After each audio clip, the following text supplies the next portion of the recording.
Chapter 1. Capture an image. A love poem can be thought of as a picture or a scene. It might be a place with people or without, one filled with beautiful sights, or have an austere emptiness like a desert or the moon.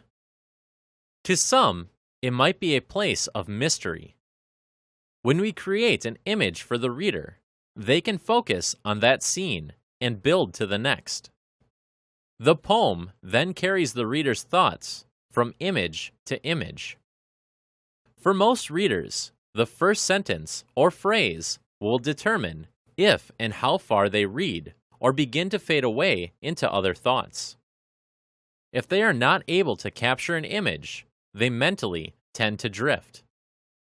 The words lose their impact and have no meaning to the reader. Some useful ideas and ways to approach this are in the teachings of Japanese writing called haiku. In haiku, the writer uses only what he or she can sense. The writer then describes the images or sensations to the reader. The author also uses as few words as possible. Example: washing dishes, sudden summer storm, lightning in my bowl. The writer in this example is washing dishes, and the flash of lightning bolt reflects in the dish he is washing. This is a great image for the reader. It is a nice haiku. It is original and memorable. The image is one that can stay with the reader long after he or she reads these few words. Thus, we have also captured lightning in a bowl in the reader's mind. An opening line can be a great place for a strong image. The reader opens their thoughts into a scene the writer has created, one which begins the process of holding the reader's attention and evoking imagination to create visual thoughts. In the poem Floor of Stars, I tried to translate a poem from Spanish to English and misunderstood a line to be floor of stars. It was my lucky mistake.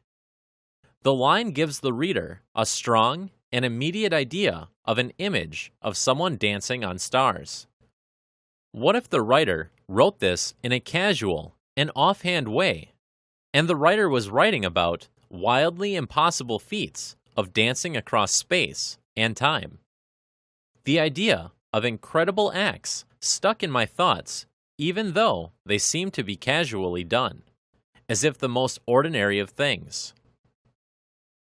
Floor of stars. You make casual footsteps on a floor of stars, an augury. The rhythm of a deep black drum calls from patient memory. The dust that rises inflects the air with movement as bodies bend and sway, like palms on the shore, so fluent. A deeper beat follows now, strings sound to return desire. Hands circle close, bodies step, spin in fires. The spirits that watch us kiss our eyes before sleep, carry us in laughter, and hold us when we weep. Now glow within, in common joy we flow, entwine our spirits with ancient echoes. The opening line, footsteps on a floor of stars, will leave an impression with the reader. I thought of dance steps when I wrote it, and of real stars. Later, a year or so, when I read it again, I thought of light on a dance floor. An idea like this, a bold stroke, will make most readers pause to consider the mental images from the verses. A poem from the famous writer Anais Nin gives a wonderful example of images. She probably wrote about herself in this short chain of images that represent deep feelings. Risk by Anais Nin. And then the day came when the risk to remain tight in a bud was more painful than the risk it took to blossom.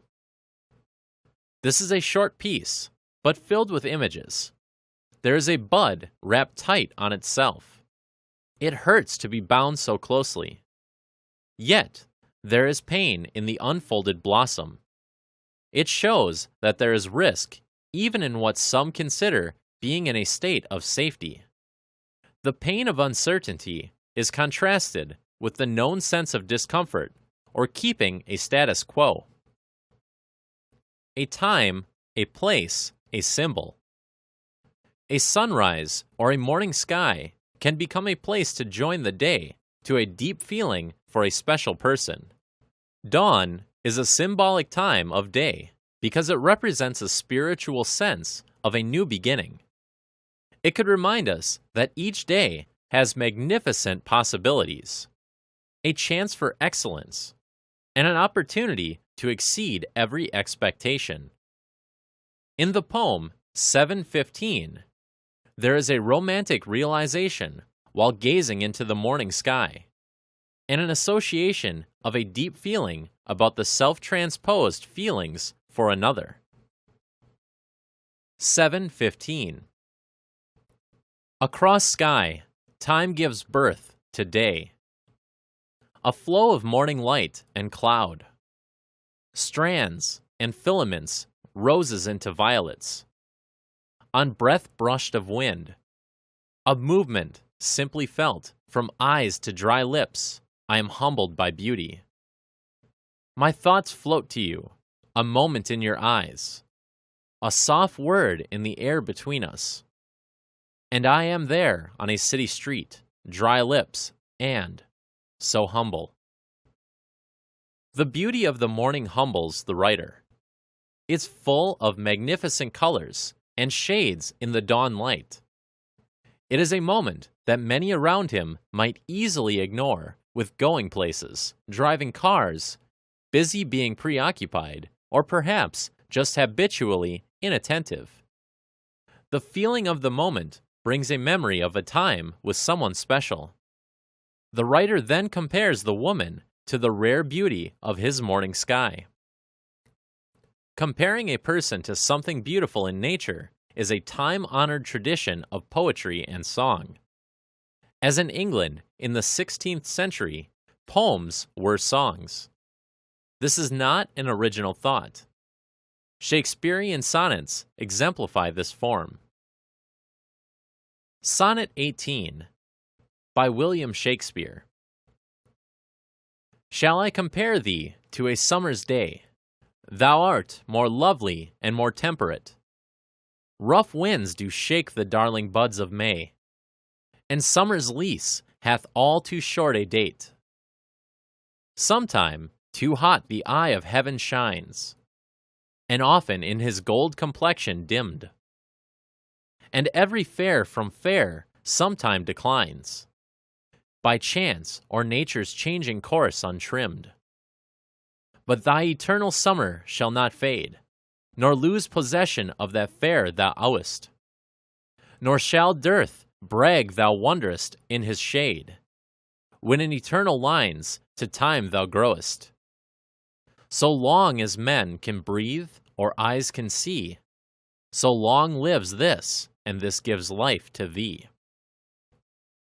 Shall I compare you to the sky at dawn, the moon over water, the scent of night flowers, morning dew on the petals of a rose? The possibilities are endless, and the poet will ask many such questions to connect feelings to an image.